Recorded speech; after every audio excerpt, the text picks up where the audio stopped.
the action, if it's uncoupled from a listening spirituality that tells you both, yes, here's something to do, and no, here's something not to do, it becomes frantic and it becomes undirected and it becomes exhausting. But if you can learn to listen to that still small voice that gives guidance and gives direction, ideally you can focus that, right? And you can have impact, and we could see this kingdom be built. My name's Ross Hennesy. I originally hail from Dallas, Texas, and I now live in Philadelphia. I've been here for about 7 years. The effect of having these encounters with God in the Pentecostal church was such that I had just this incredible energy that I wanted to do stuff with, that I wanted to be more or greater or help in different ways. But because the theology tends towards sort of an otherworldly theology, there wasn't a lot of work to be done other than to come back the next service and try and recreate it, but even stronger and even more powerful. And it felt to me like I was revving a car engine in neutral, just sort of redlining it, but not going anywhere.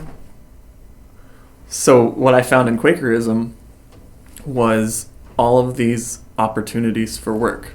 Here we are, the practical mystics, right? Where it's that work is the expression of our spirituality. And so that, coupled with the non-hierarchical committee structure, means that there's just so much work that needs to be done, and we have this beautiful vision of the beloved community and how that affects the world. But realizing that vision also just requires a tremendous amount of effort and work. So I was so excited to find this community that was actually doing stuff. There were people were protesting, and people were doing social work, and people were organizing, and I just threw myself into it because I felt like I had just stored up so much, and I was just so excited. And the more I did, the more that I found people wanted me to do more, and I continued to say yes, and I continued to sort of spread myself in multiple directions, and I eventually started to feel myself getting just pulled apart, and it really impacted my personal life and resulted in failed relationships and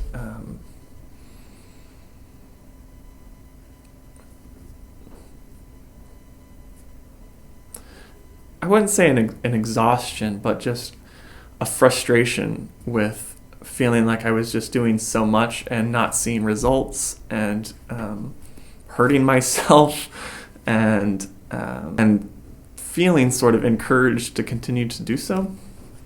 So, and in Quaker meetings, I see this a lot, where folks will be passionate about an issue and stand up and sort of chastise and harangue and plead to try and get people to join their cause, or to care more, or to do more, or to be more active. And I really believe that